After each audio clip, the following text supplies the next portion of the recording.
Boom, da boom, da boom. Okay. Hello, ladies and gentlemen, boys and girls, kings and queens. Okay. We got a show for you tonight. The debate between Joe Louis and Econoboy. As soon as they get here, I'll pull them in and we'll have the conversation.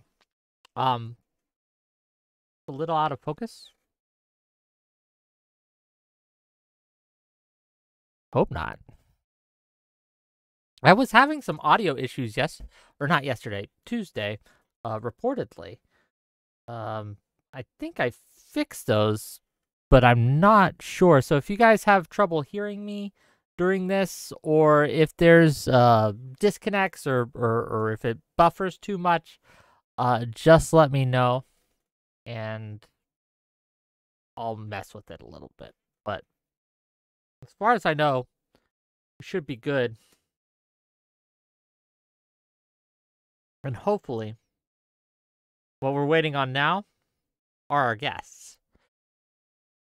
As of 3 hours ago, both of them were ready and raring to go. So, yeah, hopefully they show up. They still got a few minutes, though. I mean, it's not 6 yet, technically. So, you know. How's everyone been? I hope they've been good. It is going to be a one-on-one debate tonight. I'm mostly going to stay out of it. How's the weather? For me, it's good.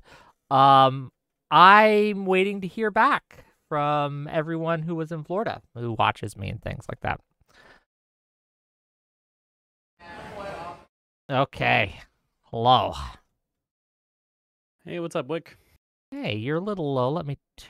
Yeah, you're up on my end. Can you turn yourself up? You are a little low. All right, how's that? It's a bit better. Ladies and gentlemen, how's his audio? Does Econoboy stream? Hello. They're asking if you stream. Do you want to tell them while we're waiting? Say again, sorry? They're asking if you stream. So while we wait for Joe Louis, do you want to fill them in on who you are and what you do? Oh, yeah, I guess so. Well, hey, Wick stream. My name's Econoboy.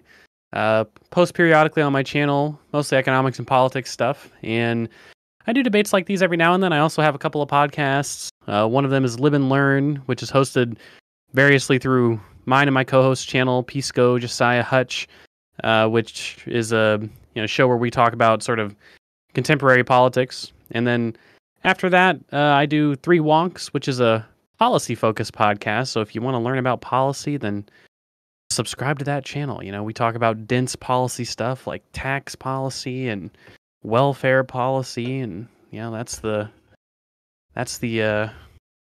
gambit, I guess, right there. Yeah. I hope that answers your question, and I hope that the links I provided in my description help you find him.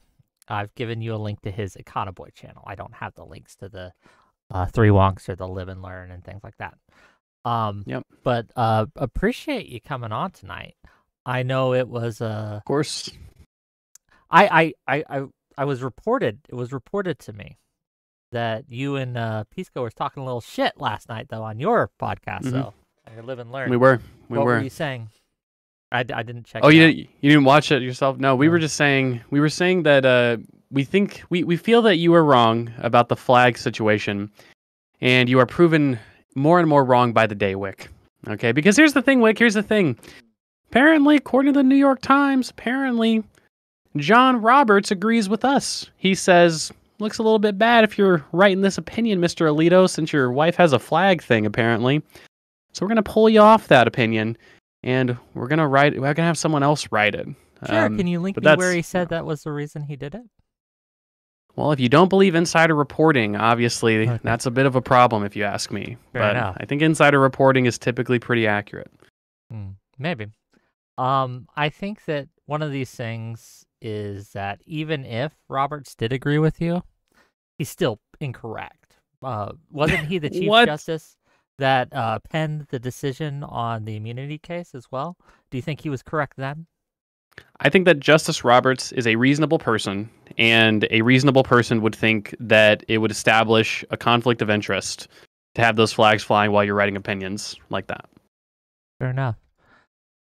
We can argue about that another day. Let me DM Joe, because we aren't here to relitigate that debate. You wouldn't want that, Wick. You wouldn't want that. I know. All right. It went pretty well for me last time. But it's okay. Here, while we wait for Joe, let me give you guys a kind of a primer on how this debate came to be. Why are we talking about this? A lot of people saw the title and were like, this is crazy. This is just an easy conversation. Of course, there's a difference between Republicans and Democrats. Me and Joe were talking in my Discord, and he disagrees. I hesitate to put words in his mouth. I'll let him argue his point when he gets here. But the basics of it is that when it comes down to governance, when it comes down to what laws get passed and what is actually put on the books and how they govern, for the most part, it doesn't really affect anyone's lives. The differences are minimal at best. And you, if you were a normal, average American, won't see any difference in your life if a Democrat's got the seat or a Republican has got the seat. That's the gist of it. I felt that was quite the claim. And Joe graciously decided to come on my show and debate it with someone. And Econoboy has graciously decided to be here too. Let me see if I can find Joe, though. Hopefully he gets here soon. What are your initial thoughts, though? Since, again, if he's going to be late, you're going to get a little extra time. So go ahead. Yeah, I mean, I did tell Wick that I thought the topic was a little bit unfair, because it does seem pretty trivially the case that Democrats and and the topics kind of moved around a little bit. Like, I think originally you had sent me both parties are the same, and I think that got changed to maybe do they govern the same, right? So I'm maybe a bit more of an applied position. And either way, yeah, it seems very difficult to really to stick to that. I mean, I've heard Joe's arguments before about this topic, and I've never really. It seems very unconvincing to me. I'll say that. Tonight, hopefully, you'll get a chance to talk to him about it. You don't have any family in Florida or anything like that. You're pretty okay there? Nope. We are not Floridians in this this broader family. What do you think of all the different? I can't think of another word for it. Conspiracy theories regarding FEMA, regarding hurricane machines. What are some of your thoughts there? I think if scientists discovered a pill that made you immortal, Republicans would die off within a couple generations, because there would be so many conspiracies about how the pill is evil and how these evil scientists actually this and that, and this is against God. I don't know. It just seems like there's a bit of a conspiratorial mood amongst the conservative base of people. And unfortunately, I think that's to their own detriment, right? I mean, people, I think, rightly say that in a lot of different arenas, Republicans will vote against their best sort of individual economic interest. I do think that happens to be the case. And I also think that, when you spread conspiracy theories and when you engender the idea that governments and, organizations like FEMA and places like this are bad, maybe a Republican takes office and defunds FEMA or blocks it out to the states or, does these other things which might end up being not just bad for people, obviously, in Republican areas, but everybody in the whole country. Some government institutions just do a good job, right? It's not that they're above criticism, of course, but certainly I think that they're probably above conspiracy. They're probably above partisanship, and FEMA is probably one of those aspects of the government that's pretty good, if you ask me. Interesting. So you think that overall, in response to Helene, and in the lead up to Milton, oh my God, what a name for a hurricane, right? Milton. Can you imagine dying to a hurricane named Milton? The shame. That's rough. Yeah, that's a rough one. Do you think FEMA has behaved adequately and has performed adequately? I guess would be a better term. Gang, I'm just killing time till Joe gets here. Hopefully, Joe Lewis is still coming. Go ahead. Current events. Yeah, I mean, I think I mean, yeah, in general, look, America has some of the most violent and volatile weather of any country on the planet, and which is to say that our agencies that are tasked with responding to such disasters are pretty good at their job at this point. Obviously, it's not perfect, but it's also going to become a bigger and bigger problem as climate change becomes a bigger and bigger problem. And so, I think that FEMA tends to do a pretty good job. Again, not above criticism. I mean, I'm open to substantive criticisms of the agency, but I just haven't heard any. You're open to these criticisms, but you don't have any? You don't know of any? No, I'm always open to a government agency not doing a job optimally, right? So that's probably there's always a chance that is the case. But insofar as the criticisms of FEMA are like, the government spends all its money on Ukraine and doesn't dedicate any money to disaster relief, and Biden's playing politics and slow walking aid. Like this just doesn't seem to be true. And so I'm not really. It's not that I'm not open to that criticism, but as far as I've looked into it, it's not a very legitimate one. Fair enough. Do you think they did a good job during Katrina in the aftermath there? And if not, what's the difference between how they're performing now and how they performed then? I haven't really looked. It was 2005 when Katrina happened, and it was in Louisiana. Forget, you guys are very young. How old are you, kind of? I'm just. I don't want to. 27. Okay, so you were like what? 5? I was. No, I was 9 years old, but it didn't impact me specifically. And the hurricane, for instance. I mean, look, there are certain, not necessarily FEMA related criticisms, but there are certainly some criticisms with regards to how we respond to natural disasters. For instance, there was a little known hurricane that happened in the Houston area earlier this year that didn't get a lot of coverage because it was kind of a small kind of category 1 hurricane that just kind of blew through and didn't really stick around for too long. So we didn't have a ton of flooding, but there was a ton of roof damage and there was a lot of grid instability. And there was a lot of criticism for our local utility because it took forever to turn people's power back on. It's like, wait a second, you got people going 2 weeks without power because of a category 1 hurricane. Why is that? Like, that doesn't seem justifiable. And so, that organization got a heap of shit. And ERCOT, the sort of regional manager of Texas, or most of Texas for a while, has gotten a lot of criticism for how it's managed the electric grid. And I think that's pretty justifiable criticism. But I just, FEMA specifically, I don't really find it to be an agency worthy of much criticism, right? It just seems like they do a pretty good job responding to these natural disasters. In Katrina specifically, I have no idea what I know that Bush gets criticized for his response. I don't actually know why the response was so bad. I haven't looked into it myself. And that was fair. Also over a decade. That wasn't the topic. 2 decades ago. I understand, right? Yeah. Like I said, we're just picking your brain a little bit. Who do you think's going to win? You confident? That's a much different question than who I want to win. Who do you think's going to win? I'm gonna be real with you, and this may be PTSD talking, but I think Trump's got the edge. I'm looking at these pollings coming out of Pennsylvania specifically, and I'm like, if she can't pull it off in Pennsylvania, that's the ball game.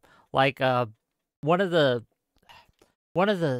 idiosyncrasies of the Electoral College, right, is that certain states at certain times during certain kind of cultural moments are super important, right? Like we can look back at 2016. We can look back at the blue wall, if you will. One of the reasons that Hillary Clinton wasn't president was because she didn't pay enough attention to the blue wall and it failed her. I think this election is going to come down to a couple thousand votes in Pennsylvania. It's going to be that close. It's going to be like 20,000 votes in Pennsylvania, and whoever can take that takes it. And I don't know if Kamala's campaign is taking that seriously enough. But again, that could be the PTSD talking, right? I'm just remembering 2016 and I'm getting like nervous again. I think presently, look, I just have a feeling that the polls are kind of understating Kamala's support. And I think that, there's a lot of like directional reasons why Republicans will have a harder time winning this election. Obviously, another 4 years goes by. That means there's less boomers, more Gen Zers who are around and voting. Millennials are voting more and more each year as they just get more middle-aged. And millennials are pretty liberal, left of center. college-educated people tend to be seemingly more and more Democratic by the election, and they're obviously pretty high propensity voters as well. And that's what's actually caused, if you poll people who aren't very likely to vote in any given election, sort of your low propensity voters, those people are more and more Republican leaning. And that's not necessarily because like low information voters are becoming more Republican. It's a composition effect. It's that there's less Democrats who are low propensity voters, right? That Democrats are higher propensity voters than they used to be. And so I think that all of those things considered, also COVID continues to kill disproportionately conservatives. I mean, Democrats implore people to take the vaccine. And I think that the numbers that I saw was that, you can attribute over 100,000 deaths in the country, like on net, disproportionately in conservative areas. That has a marginal effect, but these are all marginal effects that stack on top of each other, of course. And so I think that for those reasons, and I think because pollsters are very, they're reworking their weighting of their polls to try and not understate Trump's support this time around. They did the same thing in 2020. They're doing the same thing over 8 years. In 2022, they underestimated Democrats, right? They underestimated Democrats for some of those same reasons that I just mentioned. And so I don't see why 2024 would be much different. I think the polling errors, if they exist, are going to favor Kamala. Right now, Kamala seems to be up in the aggregates. I would bet on Kamala winning this election as of right now. You'd bet on it. I'm not that confident. I wish I had your confidence. I do. I think that, yes, it's like one of the reasons I'm hesitant to even say that Trump's got the edge is because it's going to come down to a coin flip. And more than that, it's going to come down to turnout on election day. Who's actually going to show up to the polls? Because as you mentioned, and I think it's very true, that there are a lot of people who don't normally turn out who actually turn out for Trump. So when you see high turnout numbers, that does not necessarily mean Democrats have the edge, at least in this instance, right? Because as you said, more and more Democrats are just becoming regular voters, reliable voters, which is great in general, but it does mean that there are going to be incidents where we see higher turnout and easier access actually benefits Republicans and benefits Trump. Man, I'm hoping Joe is okay. I'm hoping he's not in a car accident or something. I mean, I'm sure he's fine. He got back. I mean, he messaged back yesterday saying, he's ready to go. He was fine. Yeah. And he was talking in my Discord a couple hours ago. Did all this research, I got it waiting. I'm waiting to pull the trigger on it, Wick. I know. This is a problem with kind of setting these up sometimes, right? Which is weird because Joe's been on my show a few times and he's always come through. So I'm wondering where he is, and I really hope he's okay. But give me your thoughts on, I don't know, like how worst case scenario, Trump wins. Let's say that Trump wins and he wins the Senate. What do you think will substantively change in America? Give me your thoughts. It is kind of related to this topic, right? If he wins the Senate, I mean, I think if we see a united, they narrowly edge the Senate, they get like 51 seats, right? And he does win the presidency. What happens? Yeah, I mean, I think if we see a Republican trifecta, it's all going to kind of come down to like, does Trump actually do what he said he's going to do? And that is that's a big if. Now, I think that the advantage of Trump's platform is that, in theory, he could actually do, or he could at least try, make substantial effort to do everything, for the most part, like his major policy proposals. Oh, I'm going to raise tariffs? Well, guess who has basically the unilateral power to do that? The president, right? So, you could see a scenario where he does actually raise tariffs to 20-30% and the economy just completely crashes. You could see a scenario where he instructs federal agents to start just, despite due process, just start mass deporting as many undocumented people as they have the ability to do. That leads to so many problems, but that could be that would be terrible for the economy and also just for social cohesion as well. It'd be really bad for everyone if that happened. if he kept, you'd probably see Alito and Thomas retire strategically, and then we'd have a MAGA court for a generation at least, for a long time, which would be really unfortunate. And that'd be pretty rough. And that's not to mention all these different federal justices that would retire as well. And yeah, I think you'd probably see many norms challenged. I would also worry what he would do to the Federal Reserve. I mean, he's challenged the political independence of not just the entire civil service, but also the Federal Reserve. So if we, had a scenario where he were to like fire the head of the Federal Reserve, that would probably immediately cause a stock market crash, just because that would be such a bombastic thing to do. So if he actually does all these things, I think that Democrats will have a Reagan-like victory not a Reagan, a FDR-like victory in 2028 and get 60% of the vote, and Republicans will be out of office for a decade. But it'd be scary. But we are in a situation where after Trump has, again, tried to overthrow an election, it's still that is literally nothing compared to what he's promised to do in his second term. That will make his that'll make his first term look like actually nothing. Like if he, because I'm talking about a depression that would happen. Like I'm talking about thousands of people dying as a part of a government-sponsored mass deportation, right?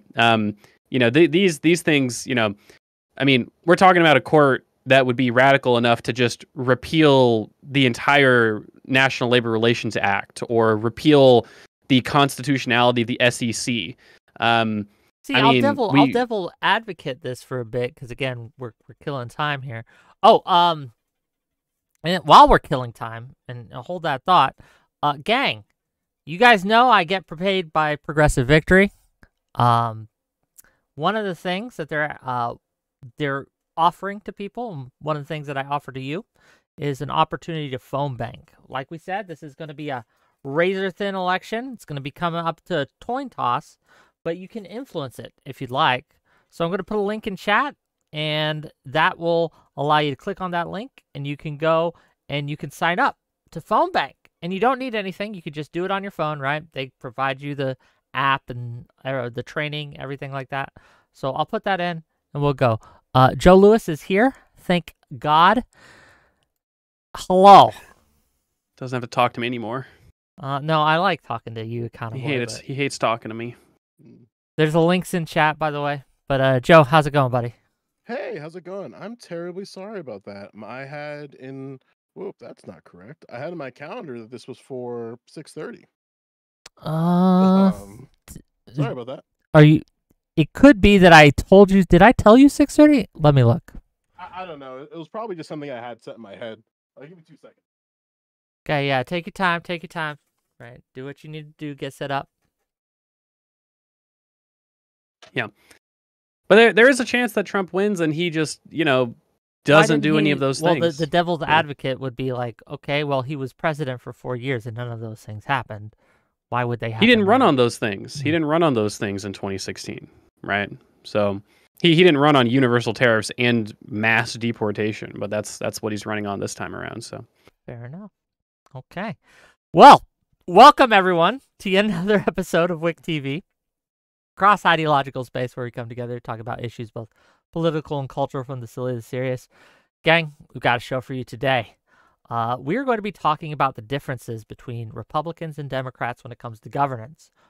Are there any significant substantive differences?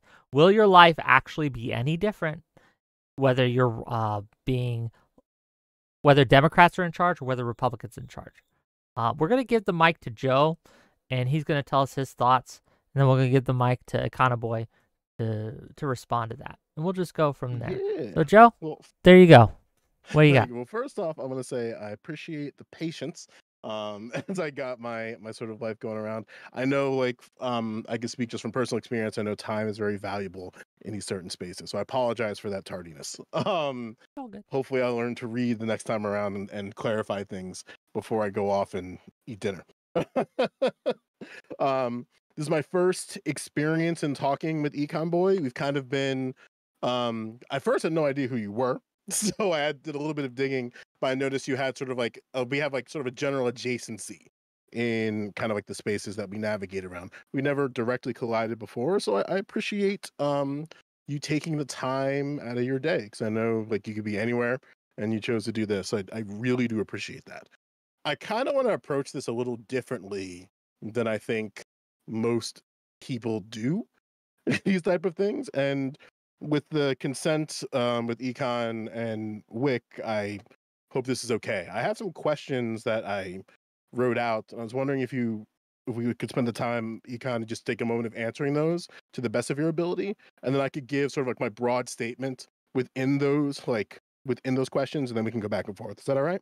Let's do it. I'm fine with it. Yeah, why not? Let's do it, and I'll give my opening thoughts after that. Yeah, absolutely. And again, like I'm not like it's to the best of your ability. I know this is kind of like on the spot, so if you don't have an answer directly right away, that's totally fine. So the first question I have, and it's a few of them, so it might take about like maybe 5-10 minutes. But the first question I have is, why did you accept this invitation? I thought it'd be a good conversation, and I generally find debates to be educational tools. Gotcha. And then, what is your goal within this conversation? Like I said, I find debates to be educational tools. So, to the extent that this audience is more informed or has perhaps a unique or different perspective afterwards, that would be a win for me. Gotcha. And then, what is your expectation in this conversation? Which I guess you may have answered that within your goals, correct? Yeah, I mean, my expectation would be to hopefully, interact with a differing perspective and take away a new perspective and new information. Gotcha. And then, just for the sake of the conversation, what are you expecting from me? I don't have many expectations. I'm not sure. Okay, that sounds good. So to answer for myself, and then I'll get to my broader point. I took this invitation, one because Wick is a dodgy man. So in the points of where we have arguments in Discord, he turns it into debate topics. So I do deeply appreciate that. That joke aside, I'm very interested in how people understand governance, how people understand government and the institutions around us. So I do appreciate those type of conversations. And then my goal of this is just that, kind of similar to you. Like, I'm not looking to change your mind on anything that I say. I hope you're not expecting the same, but I do hope that those who are watching come out of this with some level of like, oh, I didn't think about this way, or oh, I didn't think about it this way. I'm not expecting for either of us to be right or wrong, but I am expecting for us to have like some level of just like enlightenment within the community that are watching this. And then my general expectation, I would say, is just, if you're unsure, ask questions. So that's the one thing that I would definitely ask. I do have a habit of not being particularly clear the first time around. So I want to hope that like in a point where I'm not clear, you feel like you have the opportunity to ask a question to clarify. And then if I answer it and it's not really sufficient in your way, I hope that you're able to like just catch me on that, so then we can like make sure that that's sort of squashed in that. Does that all make sense? Yeah. Perfect. All right. So this might be disappointing. So I hope people have Q&A. I hope people will donate money and stuff to give Q&As and stuff like that. Because I don't know how much, again, I don't know how much confrontation exists within this. We'll find out. I would say that the framework that government establishes for individuals and communities to manage and regulate themselves tends to remain consistent regardless of who holds political power. This facilitates cooperation and collaboration, both internally within institutions and externally with those institutions. It also supports mechanisms through which power and decision-making are exercised within those institutions. And because of this resilience, the government has a difficult time dealing with things because of this consistency, such as racial disparities and social economic disparities. That your opening statement writ large? Yeah. Fair enough. Econo Boy, what do you think? Yeah, hey everyone. Name's Econo Boy. I introduced myself earlier, so I'll skip that and just kind of get into the crux of my points here. So, as I spoke about with Wick, the topic for this debate, sort of the exacting nature of this topic, has moved around a little bit, but I think the fundamentals are the same. And so, do these different parties govern differently? I think it's very intuitively obviously true.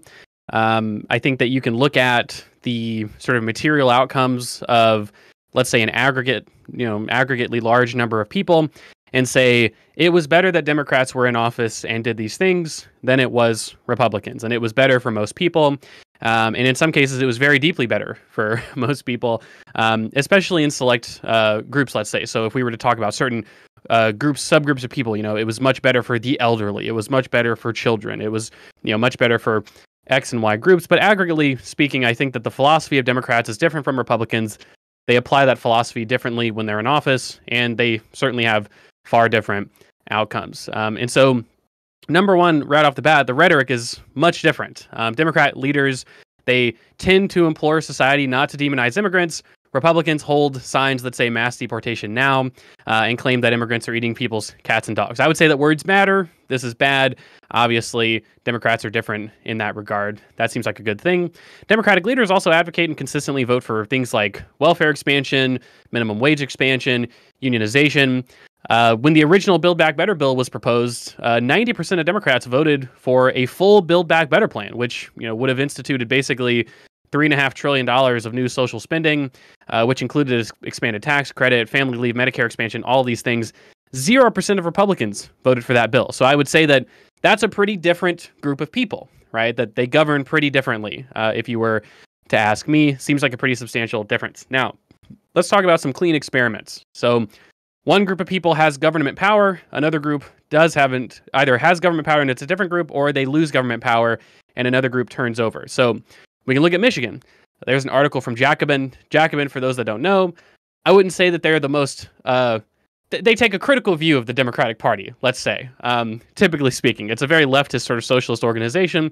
I don't think that their view is necessarily wrong. But they wrote an article about the differences that incurred when, for the first time in like 40 years, Democrats were actually in charge of Michigan.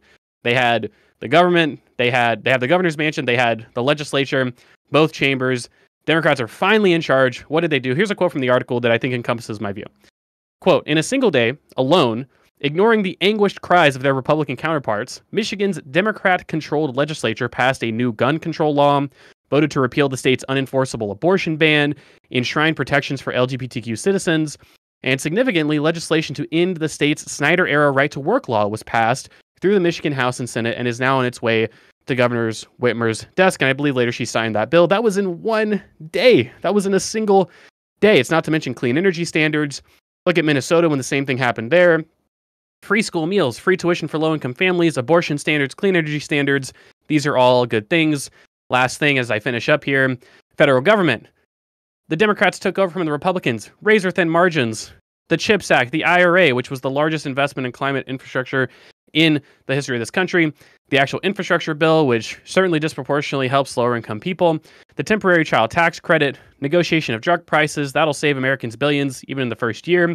The American Rescue Plan. All of these are very major investments in social causes and poverty reduction.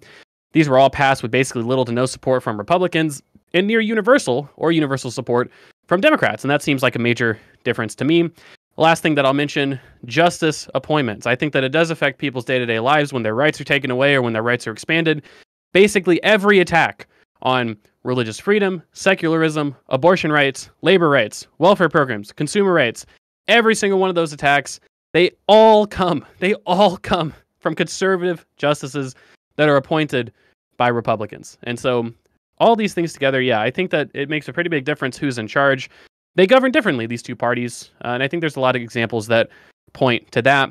Historically, last thing I'll say, I know I've said that a while now, historically, if we don't take just contemporary Democrats, we look at all of history, almost all of our substantive anti-poverty, anti-inequality programs in history originated under Democrats.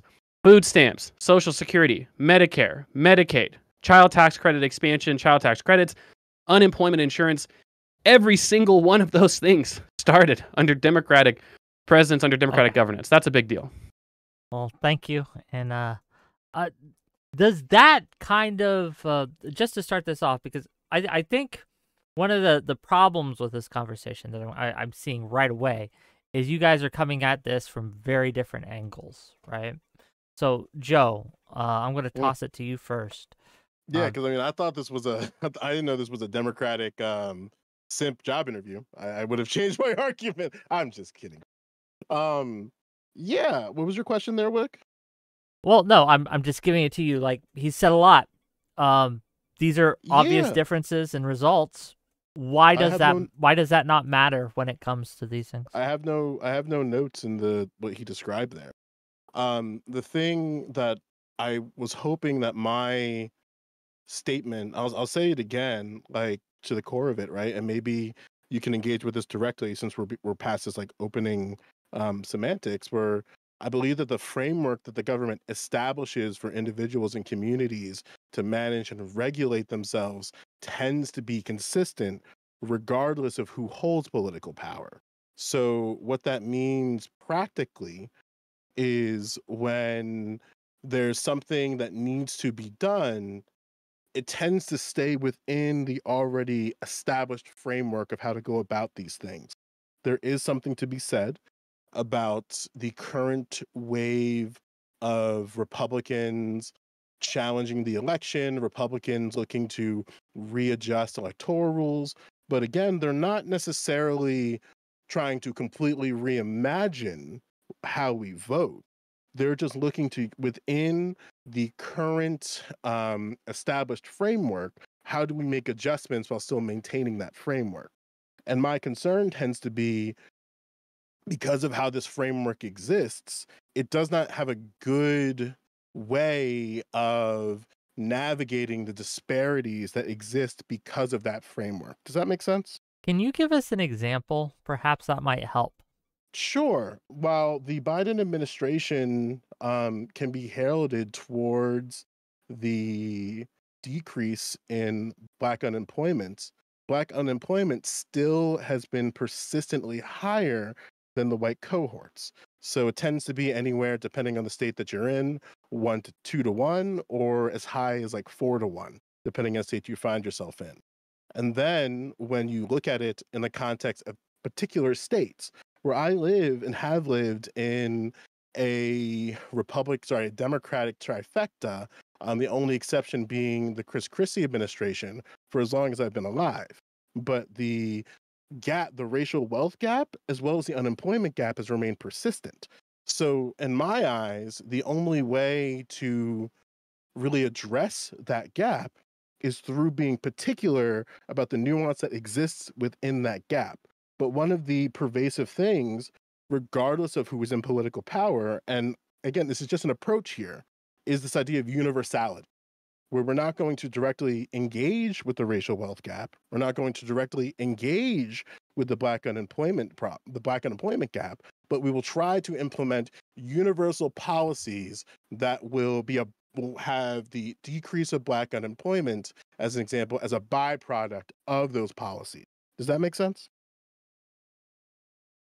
Yeah, I mean, to respond to that, I understand what you're saying, Joe. Obviously, I have a really significant amount of disagreements. So, I think that obviously, if we're talking about Black issues specifically, of course, yes, Black unemployment is pretty low right now. I don't really tend to use unemployment statistics necessarily as a means to determine someone's welfare. Obviously, it's good for people who are seeking work to be able to find that work, but there's also going to be some percentage of people who can't work and don't work, and that percentage tends to be about half of people, right? And so, Sure. where does most of the poverty in our society come from? It comes from people who don't work, right?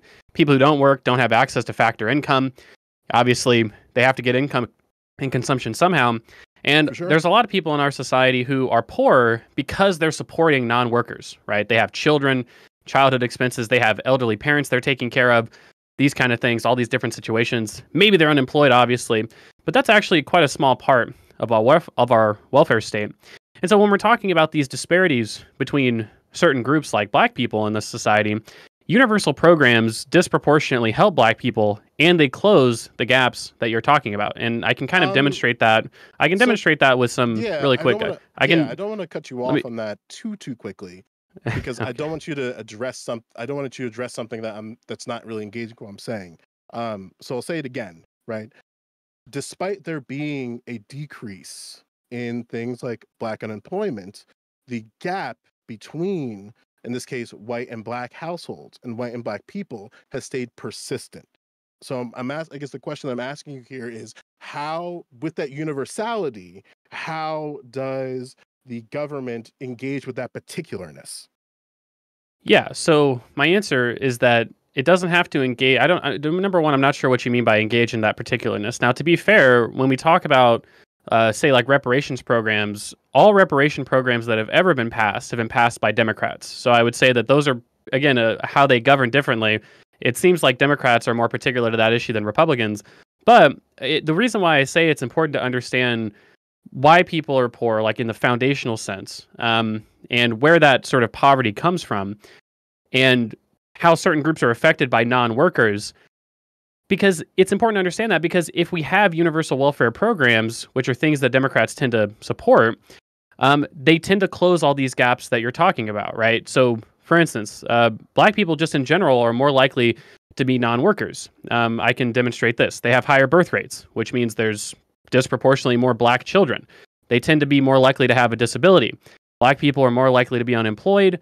Black people disproportionately go to college, which is to say they're disproportionately students. This is another group of non-workers. And they're also disproportionately likely to be caregivers, right? So all of these different programs that help with whatever it might be, access to education, child tax credits, child poverty, they disproportionately help Black people. It's one of the reasons why after the American Rescue Plan was passed, which was the most progressive piece of basically welfare expansion in modern American history, the Black to white poverty gap was its lowest on record. And so these things actually do make significant differences in Black communities, and they do make significant differences in addressing not only total inequality, but also certainly inequality between groups in society, like inequality between white and Black people, like you mentioned. So you mentioned that you did not know what I meant by particularness. And I think I should take the opportunity to make that a little bit more clear. When you have different groups in a community, their relationship with those institutions is going to be different. That's in most cases due to historical factors, historical being the present, historical being in the past, and even sort of future trajectories. And because of those unique relationships with institutions, there should be a particularness within the policies when you're engaging with those groups of people. I'm not going to, as an example of a policy, I'm not going to engage in the disparity that exists in Black households the same way that I would engage with the disparity within white households.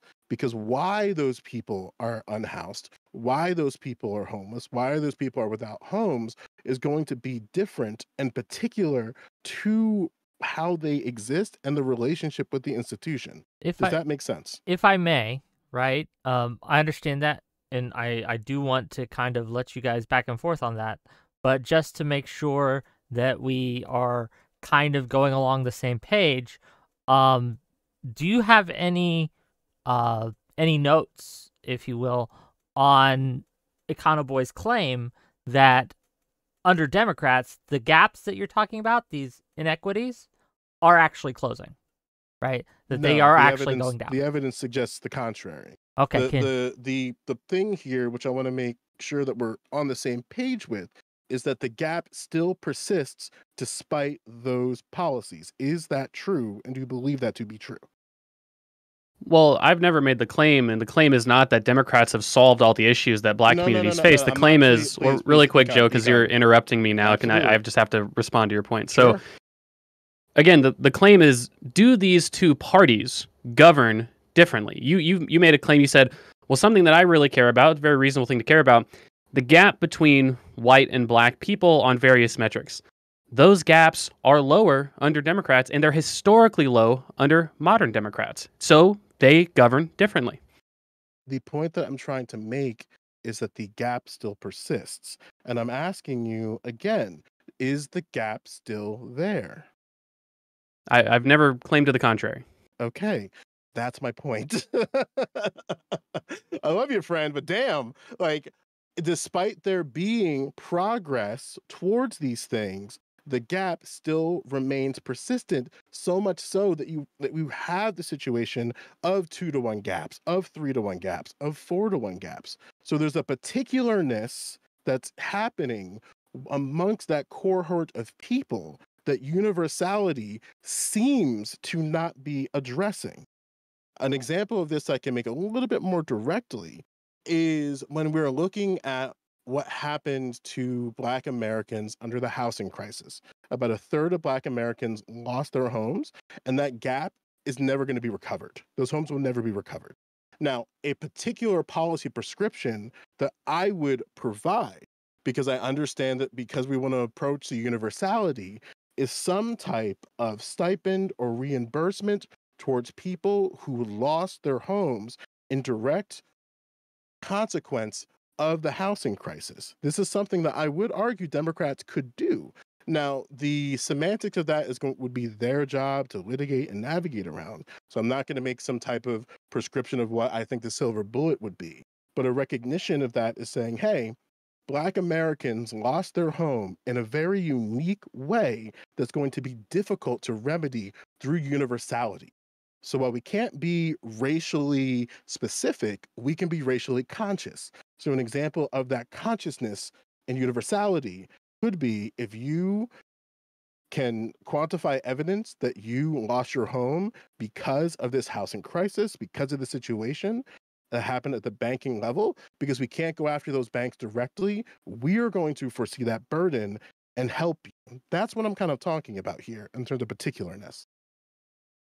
Yeah, I mean, I do understand what you're saying. I think that it's just kind of incorrect, though. So, what I mean by that, some of the data that I described earlier, right, where I talk about how, well, it seems like when you enact democratic policies, which, generally speaking, in the modern era, thankfully, in the modern era, it tends to be welfare expansion and things like this, higher taxes and, more government services, that tends to close these gaps because while it's important, obviously, to understand the historical accounting of why Black people are in the position that they're in, of course, it's also important to understand the best solutions for those things. Now, I'm not against any sort of, housing program like that. I'm not sure who started the Housing and Urban Development Department. Wouldn't be surprised if it was Democrats that did that.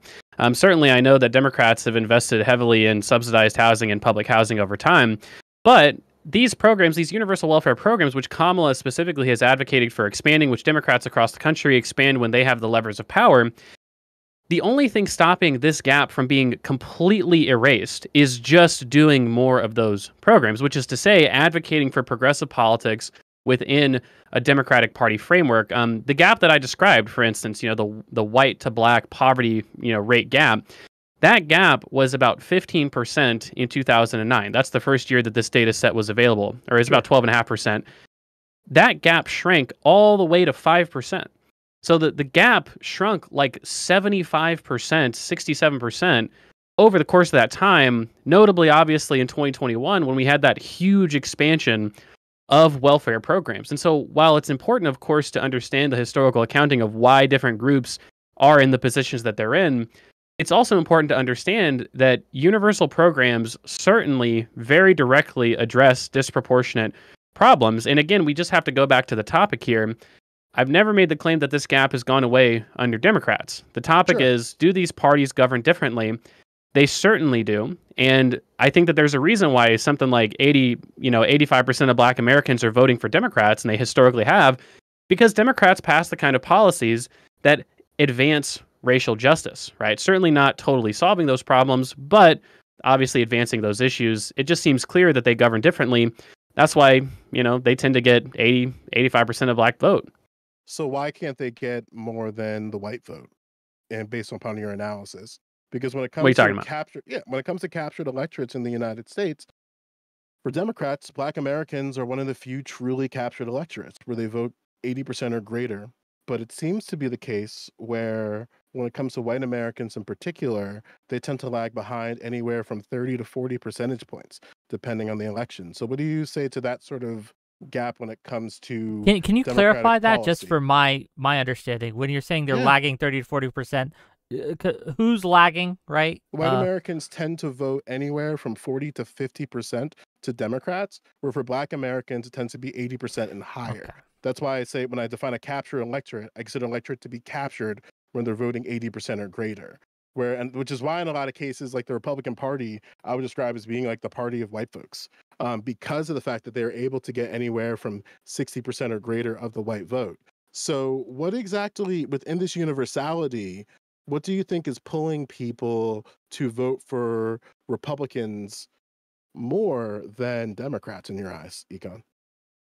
Well, I mean, there's a lot of complicated reasons why white people have kind of, voted more conservatively over time. Obviously, to the extent that very racist people vote, white people are they're overrepresented amongst the very racist group. And so there's been a lot of studies that show that, especially with targeted welfare programs, it's one of the reasons why I really disagree with your approach. We need to close that gap, but anyway, carry on.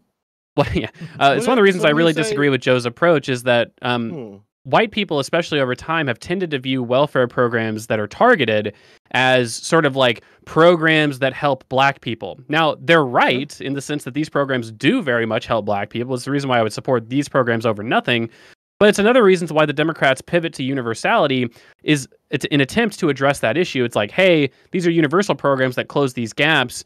And that's one of the ways to get around this sort of bigotry with regards to the distribution of welfare benefits. And I think that that's a pretty good approach. And it does close the gaps that you're talking about. And again, it's just another example of the parties govern differently, right? Republicans advocate for getting rid of welfare. Democrats say, what kind of welfare do we want? Both kinds of welfare disproportionately benefit black people because black people are disproportionately let's say they have to house the consequences of history and slavery and all of these different periods of discrimination. But Democrats have tried to redress that with programs over time, and those gaps have closed because of that.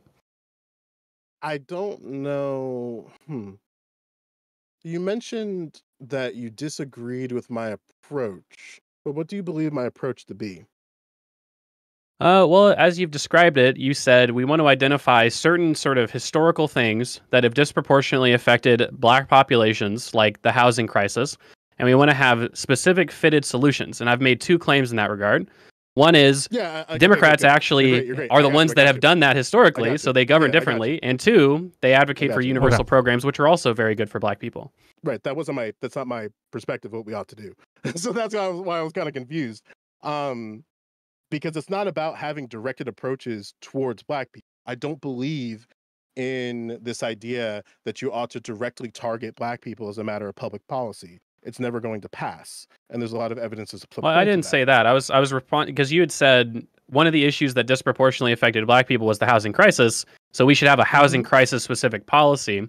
Yes. That's my understanding of your position. Yes, but what does that mean practically? So if we have in this case, a specific housing policy, what's the goal of that policy? You're asking me the goal of it. Well, presumably the goal of a housing policy would be to get people into houses. Gotcha. So for me, it's a matter of recognizing that a wrong existed, understanding the limitations that the institutions have, and addressing that wrong directly.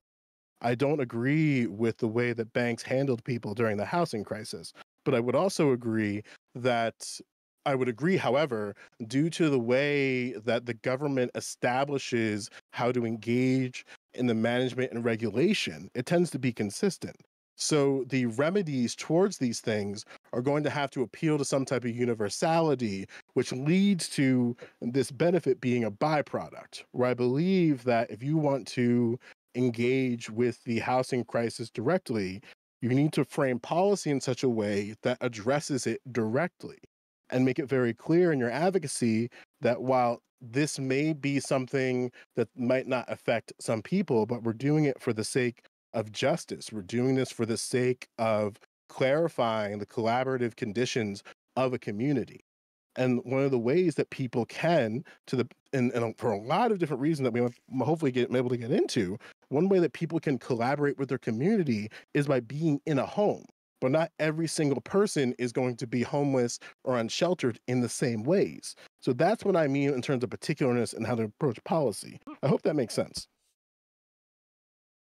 Yeah, I mean, it does make sense. The issue, again, is that every issue that you're talking about, Democrats govern differently on those issues in favor of the things that you're talking about. I mean, again, like you've got Wick, it seems like you want to jump in. Just people are asking, Joe, can you turn yourself up just a little? That's all I want to say. Yeah, give me 2 seconds then. Hold on. Yeah. Sorry. Anyway, like you've got Kamala right now advocating for building 3 million new homes, and these things again make homes more affordable, and to the extent that this is an issue that affects Black people, obviously they're disproportionately the beneficiaries of it.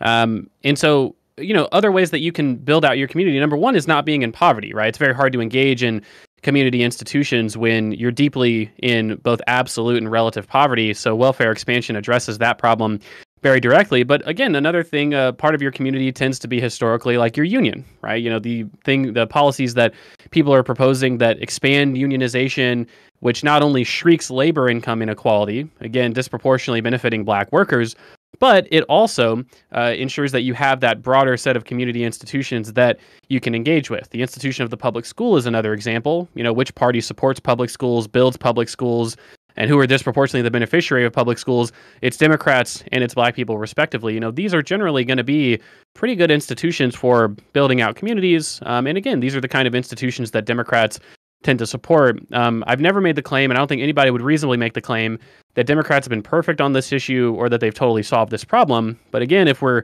trying to establish, well, if you're a Black voter, if you're somebody who cares about Black issues, Black poverty and poverty in general and inequality in general, it's clearly the case that there's a difference in governance between Democrats and Republicans, and it would be rational for you to vote for the Democrats. I would disagree with the idea of rationality. I think the rational approach would be to recognize the limitations. Is this better volume, by the way? I just started Up a talking little and more. then- Just up a little more. Sorry. You got it. So leave me 1 second, then I'll finish the plane. Sure. Because I'm very curious where you're going on the rationality side of things. Yeah.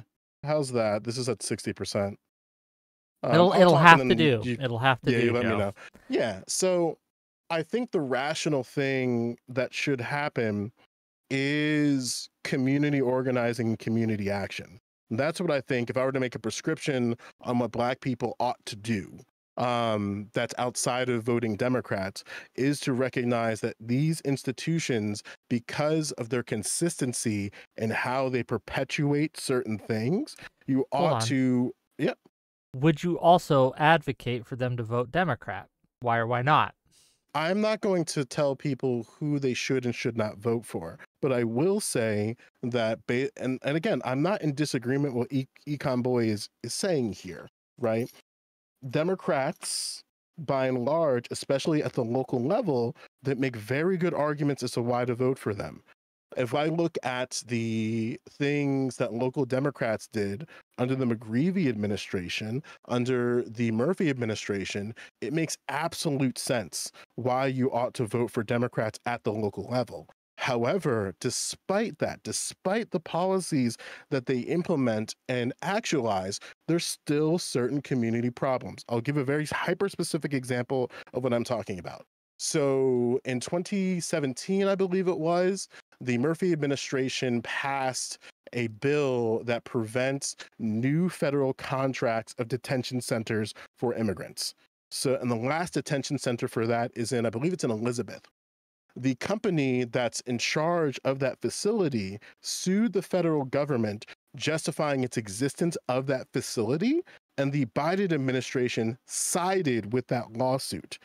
And because of Democratic fuckery, they were able to keep that facility open despite the documented examples of abuse to people in there on asylum, despite the documented evidence of a lack of proper representation for those when they're in those centers, and despite the fact of a lack of personal transparency and accountability of people in the face of that.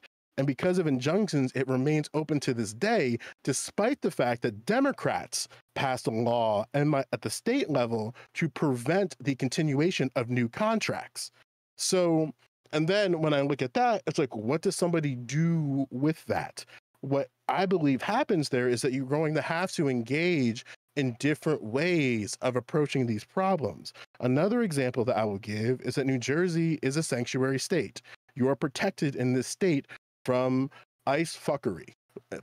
What that looks like in practice is that law enforcement agencies are not under the obligation of collaborating with ICE officers. So about a month ago in Princeton, a handful of officers who were part of ICE went in plain uniform, which is vests, which is illegal, and questioned different migrants and arrested one. The other one was blocked by community members. And that had the Democratic council furious. It had the Democratic mayor furious. And it even had the representative, Bonnie Watson Coleman, demand an investigation upon that incident. And she thought that that was absolutely unacceptable. Another Democrat. And basically what we see is that there's a different relationship going on between the way that how Democrats govern at the local level and navigate problems and the way that the federal government navigates problems when it comes down upon that. So what I'm prescribing here is that there needs to be transparency and honesty when those relationships are in conflict with each other. So it's very difficult. And again, like, these are people that I've spoken to directly on this. And a lot of them say because of the actions that the Biden administration did to our community of Princeton, I am apprehensive in voting Democrats federally. And if we're, and again, like, okay, just to clarify all that, right? The issue you seem to have, and I'll toss it to Econoboy to respond to this, is that Democratic policies on a federal level are interfering with the Democratic policies at a local level in a way that intends to lean and look more Republican than the local levels do. I wouldn't say that quite exactly. I would say that the consistency of frameworks that the government establishes, that consistency is felt the strongest at the federal level. And then as you get down, it doesn't reverberate as loud. Okay. So you might have like a tough on immigration stance at the federal level, which the Biden administration has demonstrated that they do. But when it gets deeper down, in this case, the Democratic ladder, then it makes absolute sense in the case of, in the matter of like who to vote for, that you obviously would vote for a Democratic individual in the state legislature or the state assembly because they were the ones that passed that bill that expanded protections. You know what I'm saying? I do understand what you're saying. I just really disagree. So yeah, to respond to specifically to some of these issues, number one, so I would agree. A lot of people say this. I don't think it's wrong to say that, you know, people in general shouldn't just rely on the government to do everything. You shouldn't just vote for president and expect all your problems to be solved. And you probably shouldn't always expect governmental public solutions to these problems. You should engage in community organizing, mutual aid, things like that. Totally agree. However, what I would say is that a lot of the times those projects are not necessarily doomed to fail because of some external agent. They're just collective action problems. It's one of the reasons why even in a truly neutral setting, it's just a hard thing to do to get a bunch of people to agree to form an organization. However, what I will say is that it's definitively easier to do that if you are not living in abject and relative poverty, right? So again, all of these programs that Democrats support enable people to be better participants in their democracy from the local, state, and federal level. That's a difference in how they govern. There's a difference between how Democrats and Republicans govern. On the sanctuary issue specifically, you know, I think that I don't want to get bogged down into hyper-specific examples just because the hyper-specific example sort of belies my fundamental point, which is that, you know, I would agree, obviously, Democrats are not perfect everywhere. No two Democrats are necessarily the same to one another. We're talking about broad ideological movements, and certainly when we're talking about the difference between local, state, and federal levels, we can start to get some decent differences there. However, what I will say to that specific example, every single state, for the most part, that I can think of, every single city, for the most part, that I can think of, and certainly the federal policy of immigration and ICE, in terms of sanctuary cities, is better under Democrats, right? It's Democratic cities, it's Democratic states that are sanctuary states. You mentioned that the government established this sanctuary status for places, and again, it's not perfect everywhere, but that is certainly a big difference. There's a big difference between being a sanctuary state and a non-sanctuary state, and there's a big difference between being a sanctuary city and a non-sanctuary city. As a person who lives in Texas under Republicans, I can tell you that was a really big difference for all of my Hispanic friends, all my undocumented friends, when it came to whether Democrats or Republicans were in charge. And so all the things that you're describing, I think, are enabled under a Democratic framework versus a Republican framework a little bit better because they address poverty and inequality. But then there's also a lot of social policies that I would say are better when it comes to Democrats and Republicans. Tends to be Democratic governments that empower LGBTQ people, tends to be Democratic governments that try to address and, you know, bring voice to racial injustices and racial inequalities, you know, reforming the police, the incarceration system, things like that. It tends to be Democratic voices that expand and have a more liberal view on immigration. You got the vice presidential candidate from one party saying we shouldn't demonize immigrants. You got the vice presidential candidate for another party saying I'll make up stories about immigrants if it means advancing an anti-immigrant message. These are very different groups of people. They govern differently, and they govern differently in a way that certainly materially impacts the lives of people and most people in a much more positive way. And I would say that those people are the Democrats. A Democratic administration in the face of political unrest because of the genocide in Gaza brought ICE agents to Princeton to arrest individuals. What would be the difference under a Republican administration? And so if the claim that you're making... Let Joe finish and then you can respond. This was a Democratic government that enacted a policy that said we will not engage with ICE agents. And you are safe here. You are safe here from ICE prosecution. The Biden administration's ICE came to Princeton and arrested people. What would be different under Donald Trump? All right, so we've kind of taken the aggregate story. I feel like Joe struggles to respond to the aggregate story here, and we've narrowed it down extremely onto specific college campuses. Now, the reason why that's important... It's not a college campus. It is a township. I'm talking. I'm sorry. You said Princeton. Township. I thought you were talking about the college. No. Princeton Township. Either way. So we've narrowed it down to a specific location. Now, the reason why I think Joe does this is because he really struggles to respond to the aggregate story. Aggregately speaking, pretty much. Well, before we even get to that, then could you reframe that into a better question then, and I'd be more than happy to answer it. Well, it's not a. I'm just responding to what you're saying, so I don't have a question. So you alluded that there was a question that I didn't engage with, or a thing that I didn't engage with. So I'm asking you, could you clarify that again? And I'd be more than happy to answer that for you. Well, we've kind of jumped a little bit all over the place, and I do want to respond to your fundamental point as well. My fundamental point in talking about the aggregate story is that the topic of the debate is: do the parties govern differently? Right? Do the parties govern differently? I would say that they govern differently in significant ways, right? Like millions of people, tens of millions of people not living in poverty because of welfare programs that Democrats pass that Republicans consistently oppose and undermine. That's a big difference, and it's a big difference to the people that benefit from those programs. Now, the reason I say you haven't responded to that is because we've narrowed the debate. We said, hey, well, in this specific town, Democrats in collaboration with Republicans because of a specific issue decided, and I have no idea the details of what you're describing. I'll just take it to be the case that this is true. Collaborated with ICE agents and sent in ICE agents to address a specific problem. My claim is not that for certain groups of people, there is no difference between the Democrats and Republicans, certainly not when it comes to specific policies. Right. So, for instance, if Democrats take the government and the tax rate for people under $10,000 a year is 10%, and Republicans, the tax rate under $10,000 a year is 10%, I would say, well, on that issue, they're the same, right? They appear to be the same. But that's not the topic of the debate. That's not the whole point. The point is, do they govern differently in significant ways? Certainly they do. And I think that these aggregate examples, these aggregate cases are very important to point out because that's the answer.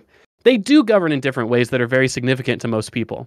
So maybe I didn't make a point of that clear. I didn't disagree with you, which is why I went to the hyperspecificity, because there's particularness in ways that Democrat govern that makes it indistinguishable to people, which is what I was trying to knock at. Maybe I didn't say that too directly. So I'll ask it again in the context of this situation, right? Because this is my district. This happened in my district. This happened to my community that I advocate to vote Democrats for. Like at the local level, I support Democrats at the local level in my district. And these are my constituents that I'm speaking to. So I'm asking you, what do I say to somebody who says, because of this action from the Biden administration, I cannot vote Democrat at the federal level because of the actions that the federal government under Joe Biden did? That's so I would what say, I'm trying to get at. Yeah, so in answering that question, I think it's a very simple answer is, number one, I think that we have a moral obligation to think holistically with our actions, right? So for instance, right, if you see a child drowning in a river, is it inconvenient for you to go and save that child from drowning? Well, of course it might be, but you have a moral obligation to do so because it impacts another person. And similarly to this issue, if we were to establish, let's just say that it's the case. Let's say that it is necessarily definitively the case that there's no difference with how the government would respond to these protests. Now, I think I have reason to say that it would be different. I'm not talking about protests, friend. I'm talking specifically, this is the situation that happened to civilians in the community. This isn't something that's relative to Princeton University. No, I'm not talking about Princeton University. So why did you say university? Okay, so I didn't say we're talking university. past each other. Wait, because I am directly answering his question. His question was, how would I respond to that? My answer would be that you should think holistically about what your vote represents. It doesn't just represent a vote on specific issues where Democrats and Republicans might only have marginal differences or no differences. It represents also a vote on specific issues that impact millions of other people on issues that are very important to them as well, right? So the difference between no child tax credit and a child tax credit, that's the difference between millions of parents and single parents living in poverty or not living in poverty, kids getting the nutrition they need, getting the clothes that they need, and not getting the nutrition they need and the clothes that they need. That's a big difference. Even if you care specifically about, hey, in my local town, there seems to be no difference between ICE enforcement between Democrats and Republicans. Well, there's a big difference in welfare policy. There's a big difference in the rhetoric surrounding gay people and immigrants. There's a big difference in the government services and how well they're funded, and those impact more people than just the people inside your specific town that are affected directly by this specific action of the ICE department. And I think that that's the moral way to view how you vote and how you should vote. So just so I'm understanding this clearly, if you were in my position, you would tell them, despite the Biden, and again, like, I'm not trying to frame this in a way that comes off malicious. So if there's a better way that you would engage with this, feel free to let me know. In the face of people who are critical of the Biden administration using ICE as a vehicle to arrest these individuals, and their argument is that because of these actions that ICE did under Democratic leadership, I cannot vote for them anymore federally. Your solution to them, or what you would prescribe to them, would be to still vote for them anyway because of the more universal things that Democrats bring to the table? If you care about millions of people not living in poverty, if you care about access to abortion rights, if you care about gay people, you care about trans people, yeah, you have a moral obligation to vote for Democrats because they're better on those issues. And I understand how for certain groups of people, there might not be a local difference between Democrats and Republicans. Obviously, you're talking about a specific city here, or a specific township, I should say. But that's not how we should view moral actions. That's not how we should think of moral obligations. You should think of other people who live towns over that you've never even... I've never met almost any of the millions of people that are affected by these anti-poverty programs. I'd still deeply advocate for them as good things to do because that's just an empathetic thing to do. And so certainly you should vote for those people.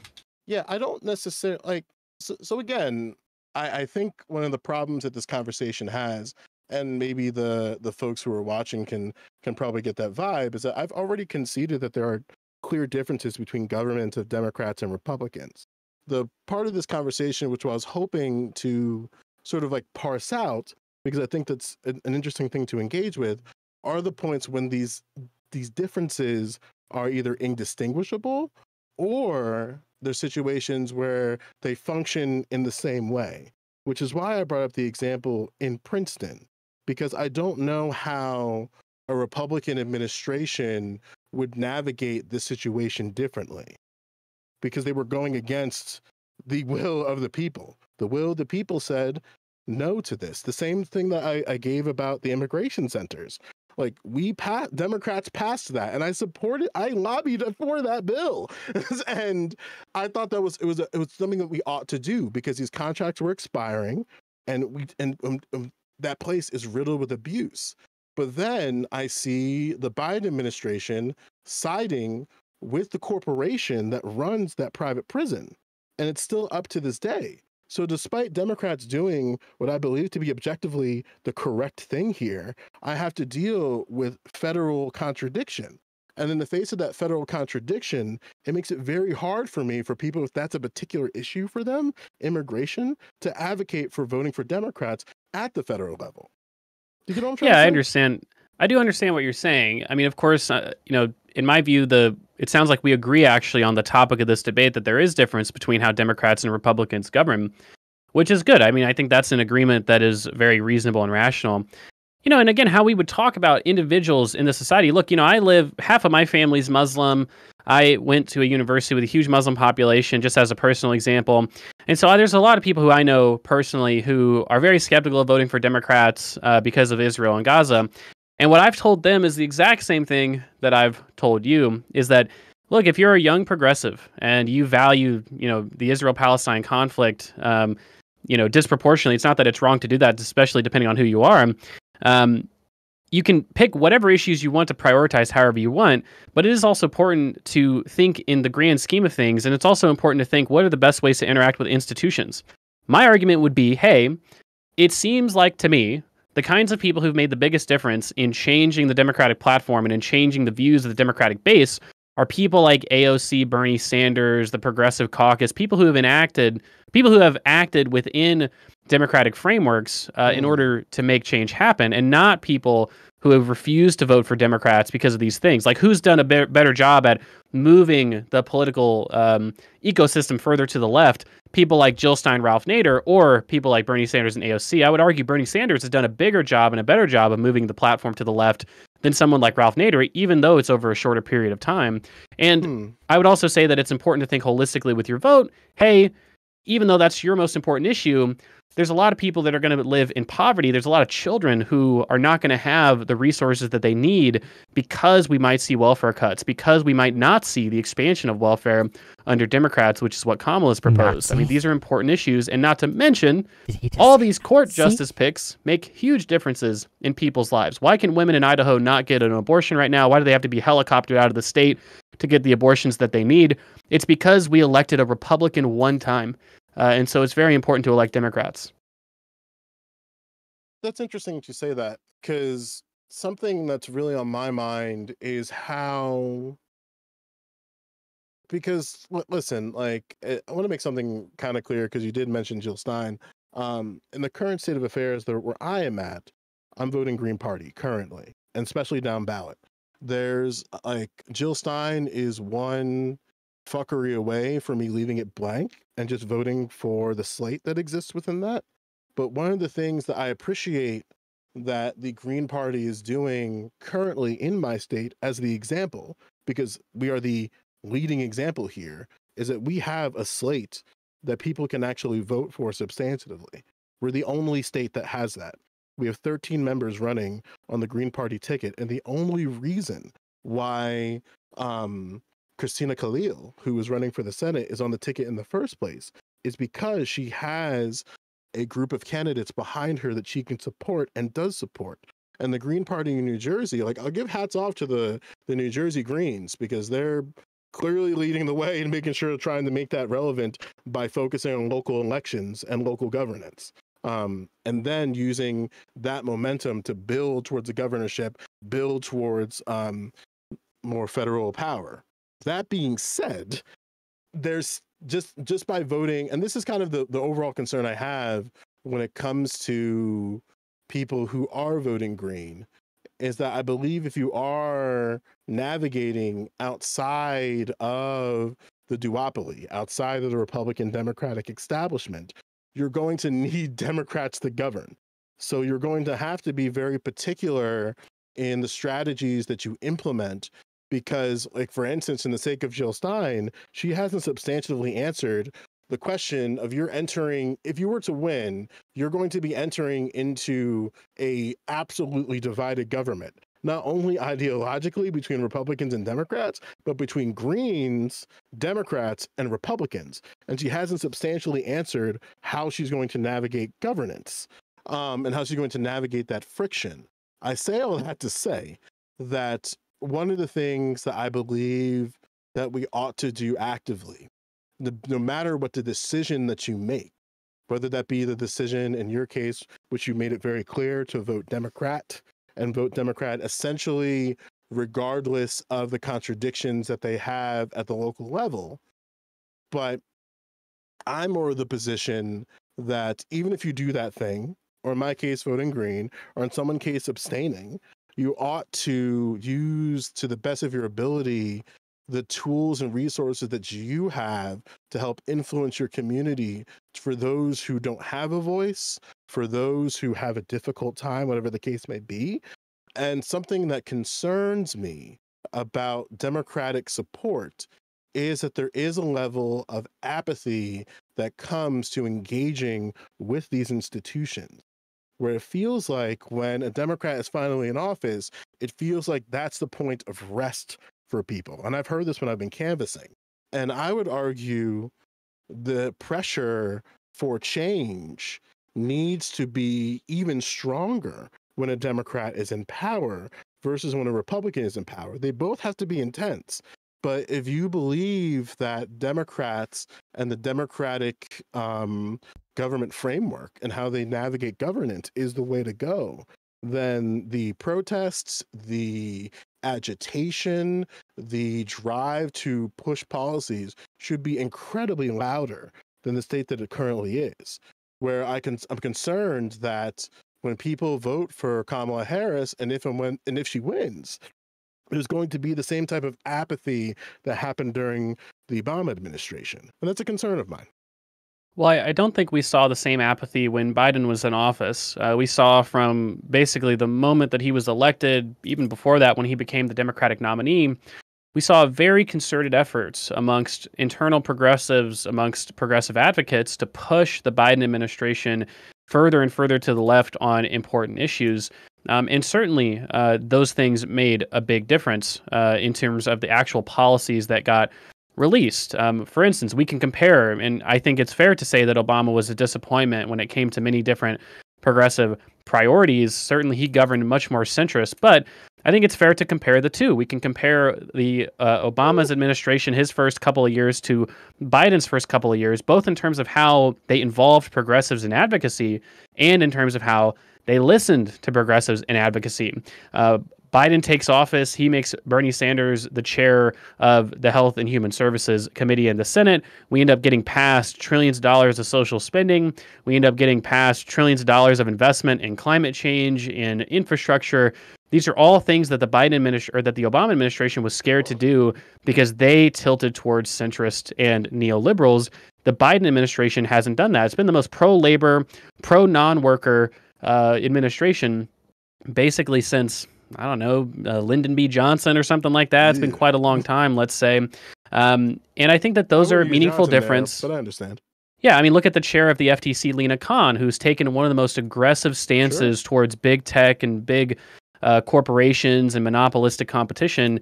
Basically, in the modern history of the FTC, these are progressive choices that Biden made in response to pressure from progressives. So I would agree in general with your strategy that this type of pressure should not go away, but I'd also argue that the modern day inclination of the Democratic Party seems to be significantly more responsive to those inclinations, and the progressives as a whole at large. I mean, the Progressive Caucus represents, I don't know if it's a majority of Democrats in the House, but it's very close. It's like 100, 80, 90, 100 members of the House. It's a very powerful and influential group. And I think that's important to realize as well. Hey, if you're a progressive Democrat, if you're a progressive in general, believe in progressive politics, the Democrats are the most effective means to channel that vote. And if you don't like your Democratic representative, support a primary, right? I mean, I'm all in favor of primarying these centrist Democrats. That's what's happened over the last decade, let's say, and we have a more progressive Democratic Party to show for it. In the face, I have a clarifying question, and then I want to engage in everything, but to test my ability, what you said. In the face of an inability of somebody, let's say you have Democratic member A, member B. Member B is the person you substantively agree with, and member A is vulnerable, in this case, in terms of like the centrist vulnerabilities that you alluded to, and the centrist A wins the primary. Do you think it's reasonable to support that Democratic member, in this case, Democratic member A in the general as well, despite there being their disagreements? Yeah, for sure. Gotcha. So something that I find really interesting here, and this is like it's a pretty deep aside. We saw one of the largest multicultural, multi-ethnic cross ideological protest that America has ever seen in the Occupy movement. And what we got as a result was the banks getting bailed out by the Obama administration with obvious pressure from Democrats and Republicans. What we saw there was a necessity in maintaining an institution, in this case, the institution of banks, as it currently is. We didn't get banking reform from the Obama administration in response to those protests. We didn't get pro or like anti-establishment or anti-bank individuals within Obama administration to help towards banking reform. Instead, Obama used his Justice Department alongside the CIA and FBI to undermine those movements directly through distribution of information between those letter agencies and local law enforcement. We saw a deep propaganda campaign from mainstream media to go against the anti-establishment, in this case, the anti-bank movement, the Occupy movement broadly. And it was so pervasive that even now in the modern context of protests, we just think the only thing we got from that in the modern zeitgeist for most people is they just think of Tim Pool, where in Donald Trump, right, he had a racial unrest movement alongside a alt-right, libertarian, pro-liberty movement in schools. He had multiple various Occupy movements, like Occupy ICE, for instance, as well as the carryover of some remnants of the Occupy movement. And then you also had BLM. And the way that he approached that was through Operation Legend, which was essentially used as cover to arrest gang members. And then when I look at the Biden administration, and in the face of their navigation between the protests in Gaza, the large collective unrest at universities and campuses, it seems like the Biden administration has no desire or even like anything to actualize any of the demands of these protesters. And it's interesting to me because that's kind of what I'm knocking about when I was mentioning at the very beginning that the way that the framework that the government establishes for individuals to manage and regulate themselves tends to be consistent. And both parties do a very good job, a chef's kiss, I would argue, in undermining anything that challenges those institutions to change in a revolutionary fashion. They have the exact same approach when it comes to third-party obstruction. They use legal challenges and clarifications to signatures to undermine the legitimacy of third parties. On the quote-unquote left or Democratic side, you have the Green Party, the Socialist Party of America, and then on the right, you have the Constitution Party, the Tea Party, which just got absorbed in the Republican Party broadly. And it's just kind of interesting in that because of the consistency that these frameworks create, it makes it very hard for individuals to actualize what you might describe as radical change within these institutions. And we do got to give them a chance to respond at some point, right? So, absolutely, yeah. absolutely. And the point I'm saying, I listed all of those things together, not as a means to overwhelm you with examples, but just to elicit something within this. I've already yielded, and I agreed with you from the start of it, which was why I was concerned about why you and I were going to have this sit down, especially when I saw the topic question, was that we don't disagree on what Democrats bring to the table.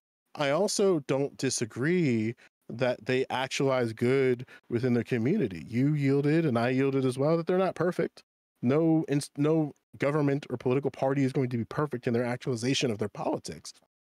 But the thing that I was hoping that we would get to are those ways where they are consistent in their establishment of frameworks that they navigate within. It didn't really get to that, but yeah.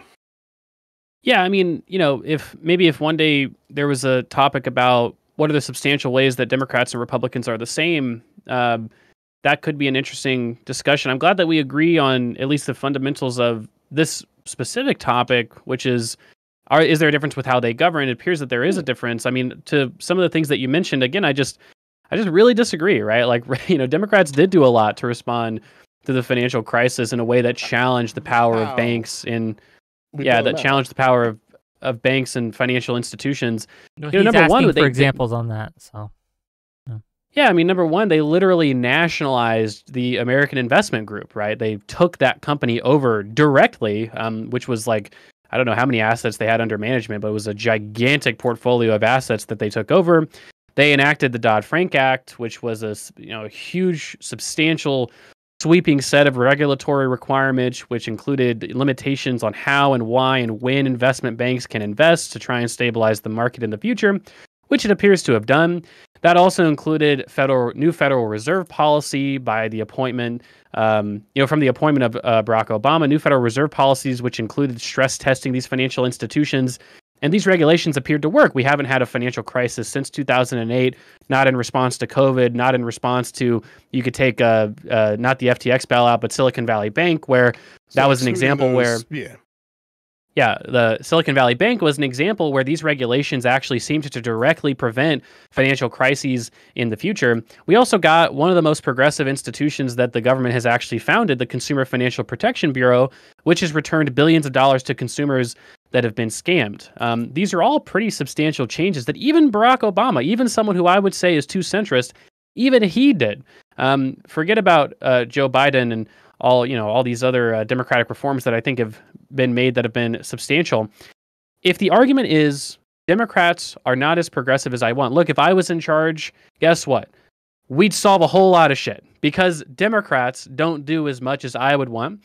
The problems that you would want to solve if you were in charge, obviously, they would probably be addressed more directly because Democrats aren't exactly what you would want. Of course, that's the case. However, if we can agree that Democrats govern substantially differently than Republicans, it appears that we have agreed to that. And if we can agree certainly that this is a very meaningful difference, then I feel like there's a pretty cast iron case for consistently holding to the proposition that these groups are different. Your vote does matter. Your vote does result in material differences in people. And insofar as you value those material differences and you think that they're positive in the case of people not living in poverty, banking regulation, regulatory scrutiny in general, I mentioned Lina Khan already. Well, guess what? The Democrats are the party for you. And to the extent that they're too centrist, we have abilities to primary centrist Democrats, get them out of there, which we've done over time. I have a question for each of you, and then we've kind of we're circling. We're circling the drain, Wick. Let's go to audience questions. Can I respond to two things real quick? Sure. Quickly, but then I have a question for each of you, and then we'll... To say that my position is Democrats are not as progressive as I want, I'm not saying that's what you definitely believe in my language, but that's what you said. Like, if the argument is that X, then Y, I don't agree with the premise that Democrats are not as progressive as I want. That was never the claim that I would make in that context. The claim that I would make is that there are limitations with the framework that government establishes for individuals and communities to manage and regulate themselves. And with that consistency, it facilitates cooperation and collaboration with these institutions and supports the mechanisms through which power and decision-making are exercised. So what that means for me is that in the face of changes that you want, the government and the way that the government governs in the context of where you live is going to tend to be consistent. Now, if you want there to be some type of radical change within the government itself, you're not going to find it. It's going to be relatively consistent unless there is a drastic agitation. It took Black people dying in the streets, getting hosed, and filmed getting hosed for there to be civil rights legislation. It took there to be pictures of what's happening in Vietnam, protesters and activists dying in the streets for people to see that, hey, this is something that we ought to be against. I'm not advocating for there to be some type of radical violent revolution in terms of actualizing change. What I would say, in the face of institutional consistency, in the face of consistent government frameworks, if you want change to happen within your community, you ought to navigate locally, and you ought to navigate locally aggressively. That means finding candidates. Democrat usually tends to be the case, but whether it be Democrats, Greens, Socialists, in terms of the positions that they can be in your community to actualize change, but then also using the mechanisms outside of the government to actualize these changes within communities, because there's a bunch of ways that you can change the world around you that does not involve voting Democrat. And that's the kind of stuff that I care about. Okay. Let me ask first to Econoboy, and then I have one for you as well, Joe. Econoboy. So you've mentioned, and I think argued fairly well, about how if you care about the aggregate, the holistic approach, then Democrat for you, if we have the same values, is the way to go. My question, though, would be, how does someone who is constantly expected to keep their... Say Gaza is your issue, right? Gaza is your issue, okay? You care about these other things too, but you really care about Gaza. And you are asked consistently, you know what? That's important, but we got to think of all these other issues too. That's important. We got to think of all these other issues too, though, right? How does one, or at what point does someone say, well, no, if you're not going to do what I want, then I'm not going to do what you want, right?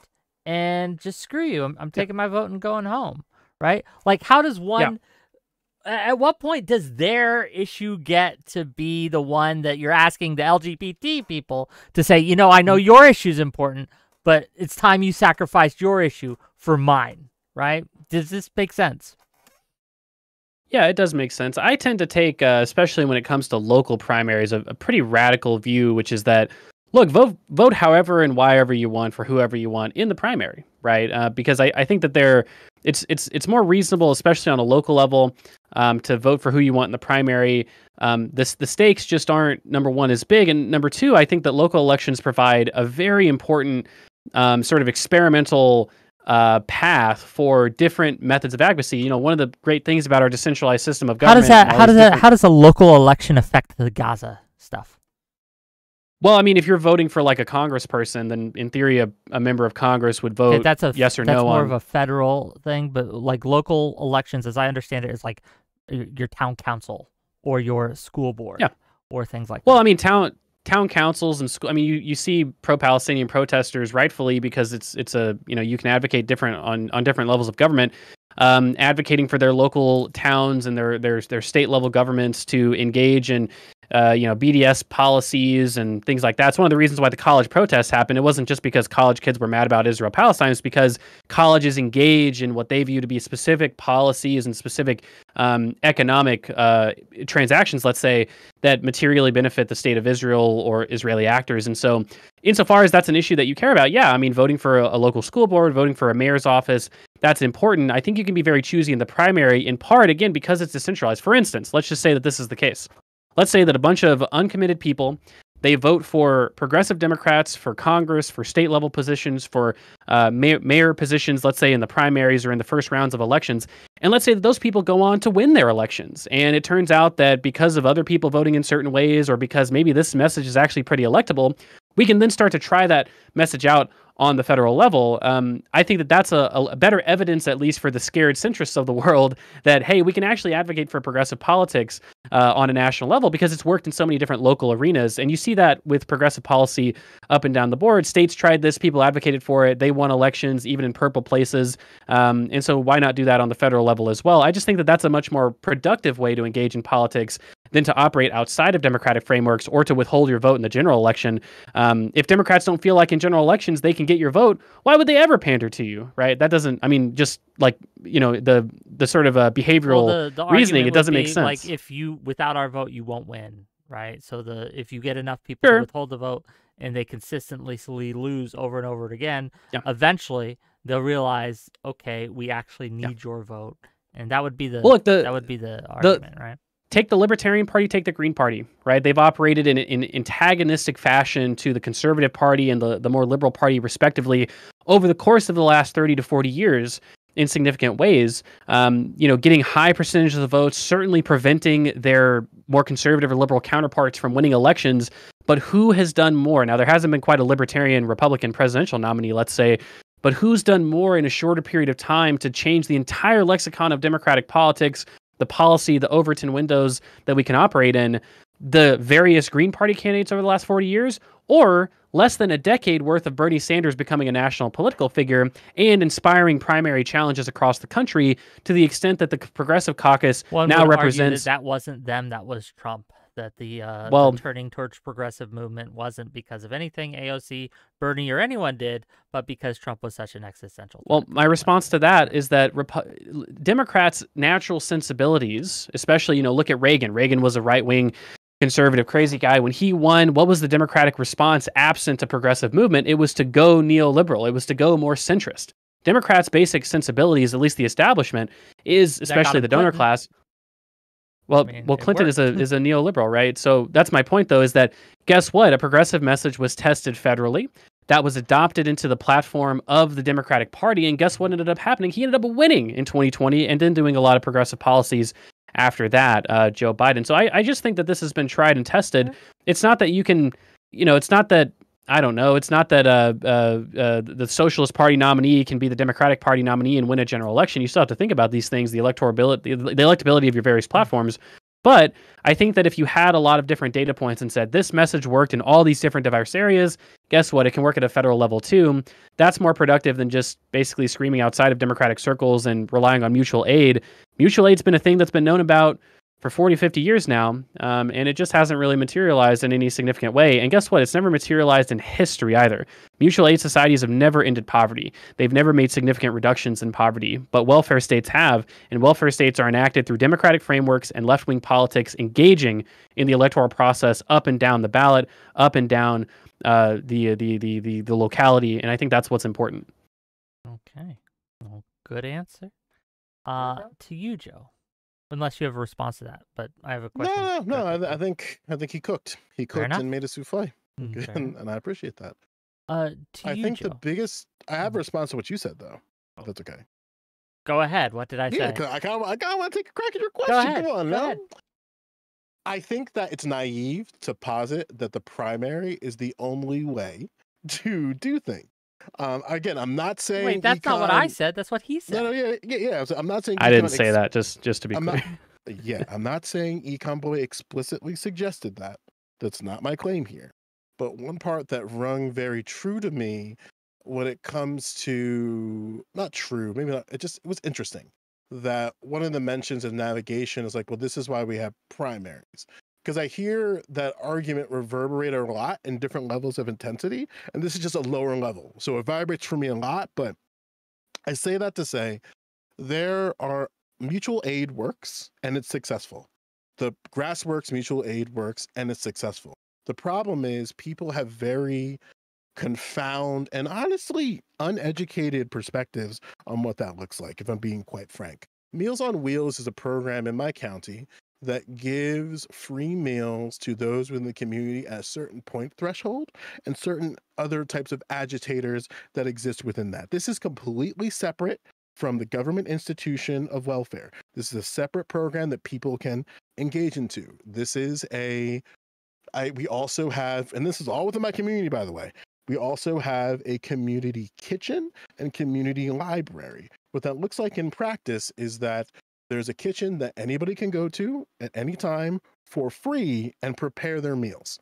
And it's completely run and maintained by members of the community.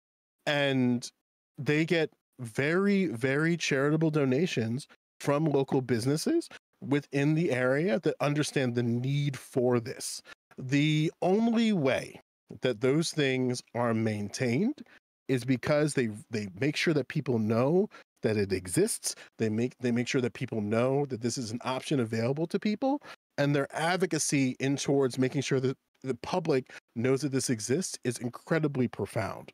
The thing that use that to enlisten or enlighten is that there's multiple ways and people can engage in the political process that isn't just voting. For example, everybody's local communities have different committees that you can apply for right now. And those committees can be a bunch of different things that have direct change and oversight towards the things within your community.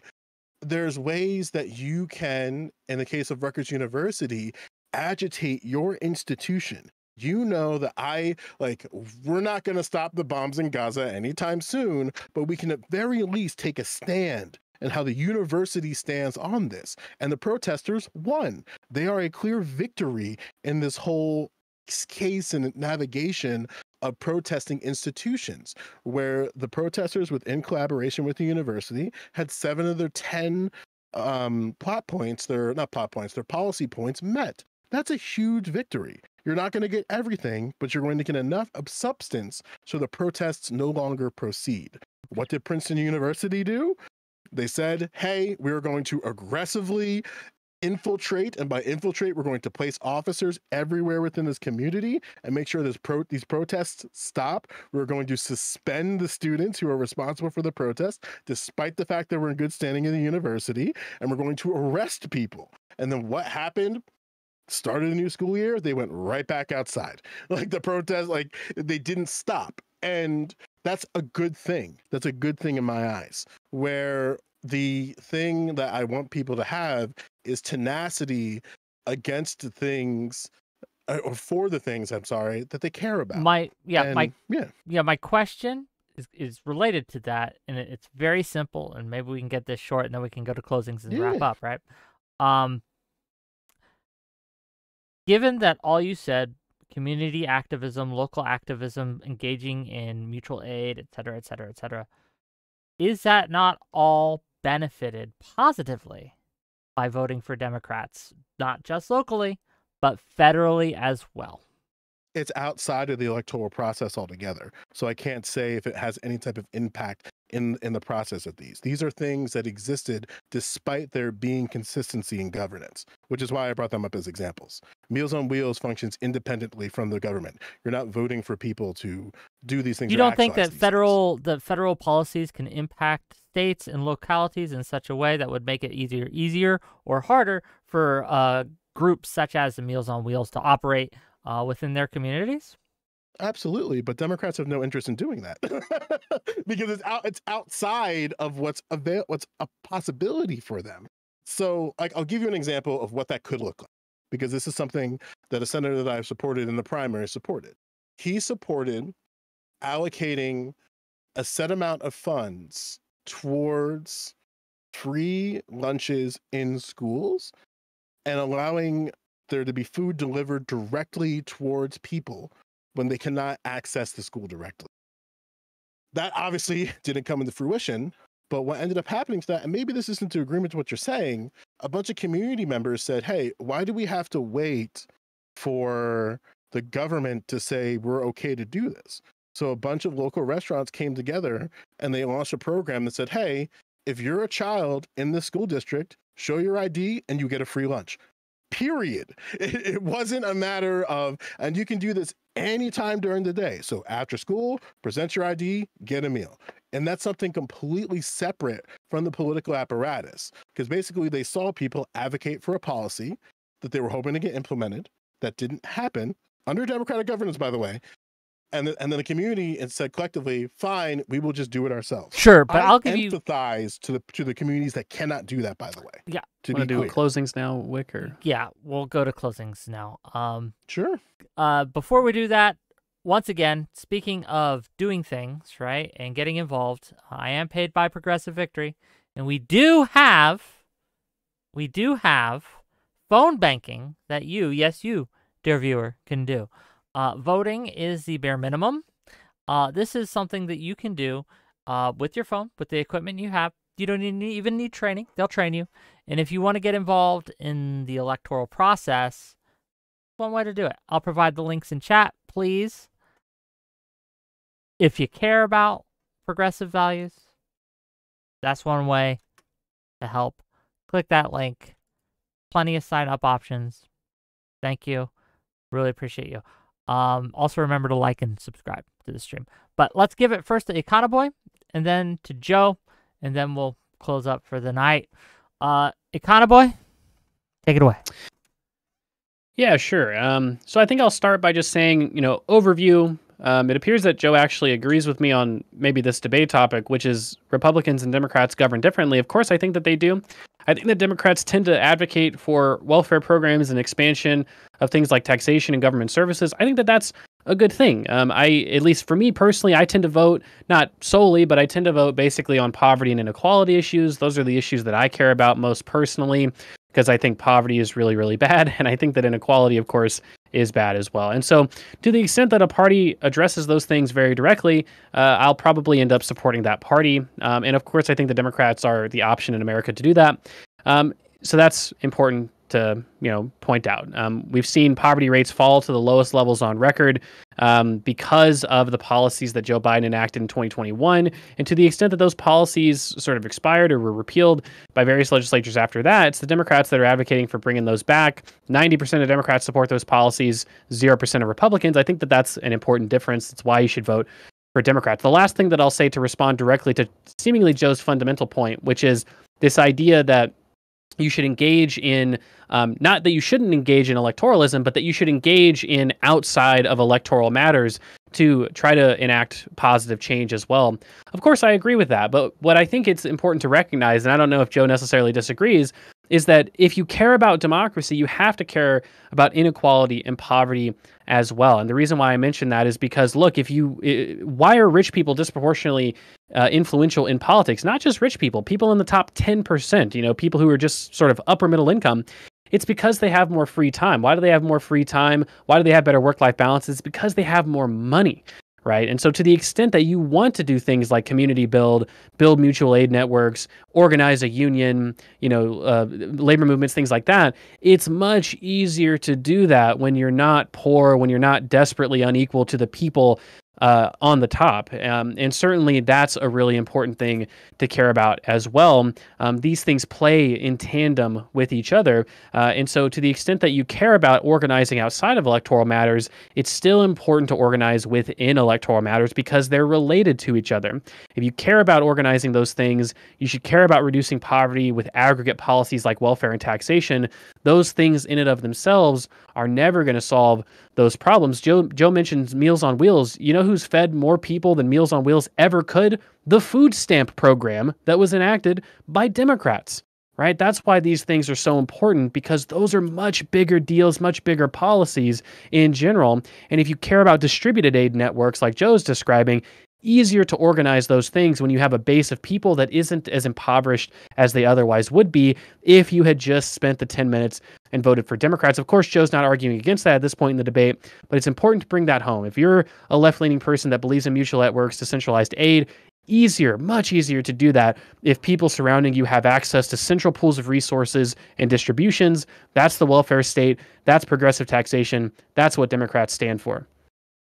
Thank you for being here. I appreciate you.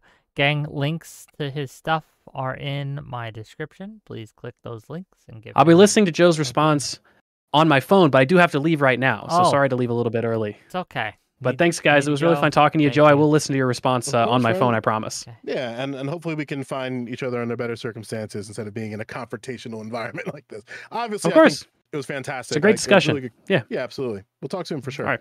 Talk to you guys later. Joe, what do you got? Yeah, I first want to foremost deeply thank Econboy for coming in and having the conversation. I do understand that I am a combative individual in this space. Your comments will be very clear in that. But I do care about these conversations. I want these conversations to be had. So I do appreciate him coming up and giving his piece, and I hope people got some good insight from that. My position from this stayed pretty clear. Like I mentioned from the start, the framework that government establishes for individuals and communities to manage and regulate themselves tends to remain consistent regardless of who holds political power. This facilitates cooperation and collaboration, both internally and externally, with these institutions, and it supports the mechanisms from which power and decision-making are exercised within these institutions. And because of this resilience, the government has a difficult time dealing with things that were created because of this consistent approach, such as social economic disparities, racial disparities, discrimination against non-white people, discrimination against genderqueer and gender nonconforming. And the thing that I was hoping that we got to, which we did to some degree, but not too much to the point that I was hoping to get at, we don't need to labor, in my opinion, too much time in the ways that they're different, which was what I was hoping was not going to happen, where it's very clear that there's differences between the ways that Democrats and Republicans govern. And this was something that Econ Boy did a very good job at articulating. Some people might say it was very infuriating. Some people might be like, yeah, awesome. But no matter how it is, that was demonstrated, and I agreed with him on that, which is why I didn't engage with those bits too much. So I'm sorry if that was like a disappointing part in the conversation for those who were watching. What can you do? But what I was really interested in is the question of how does this resilience and persistence of the frameworks that the government creates hurt groups on the edges of those things? So how does this universality affect policy prescriptions like reparations? How does this universality affect a universal jobs guarantee or like a public jobs option? How does this universality engage with and run into contradiction with with policing, with the military industrial complex, with the approach in Gaza, the approach of protests in America? And those are the similarities that if you are advocating for Democrats, those are similarities that you're going to have to be very, very transparent about and be able to have good conversation about. And that was my hope. I should have made that a bit more clear from the jump. But we do what we can. But like I said before, I deeply appreciate Econ Boy coming into this conversation. He could have been anywhere else tonight, but he decided to be here. So and you could be anywhere else, and you decided to be here. So I do greatly appreciate that. People misspell my links, so I put them in both chats.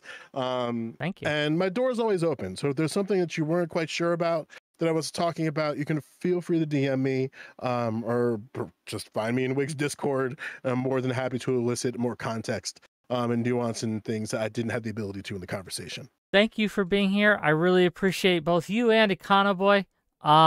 Gang, we're going to end it for tonight. We're going to right into probably Prime Kai. We're going to go into Prime Kai. So let him know that this is a hate raid. But tomorrow, if you guys want to hear a conversation, right? Tomorrow, we're going to be discussing an incident that occurred recently that I think bears talking about. Recently, a woman posted that Donald Trump had destroyed her marriage, that because of the political differences between her and her husband, her marriage of 24 years with 2 kids involved, that she left her husband and it destroyed her marriage, and she blames Donald Trump. The question becomes, when, if ever, is it okay to divorce someone because of major political differences? What about those children, right? What happens to them now, right? How's their life going to be affected? We talk all the time about how people are free to choose, right? Free to choose who they work with, freedom of association. But we don't talk about responsibilities of association and some of the responsibilities that come along with oaths you take at marriage, for example. But we'll talk about it tomorrow. We got some great guests to discuss on both sides of the issue. Tune in. It's going to be fun. 6 p.m. Eastern tomorrow. We're raiding out. I'll see you guys. Remember, if you like this content, hit that like button, hit that subscribe button. We do this all the time. Next week, we got some great stuff to talk about, too. It's gonna be a good one. Tomorrow, 6 p.m. Eastern. Check it out. And thank you, Testicle Johnson, for the $2. And Non-Fawn for the $2. Non-Fawn for $2, Econoboy Victory Fund. And Testicle Johnson saying the gold standard, question mark, yes or no? Please elaborate. Unfortunately, he had to go, so we can't get it elaborate. Damn, hate to see it. I know. See you guys later. Bye. All right, book. I'll see you soon. Yep. See you.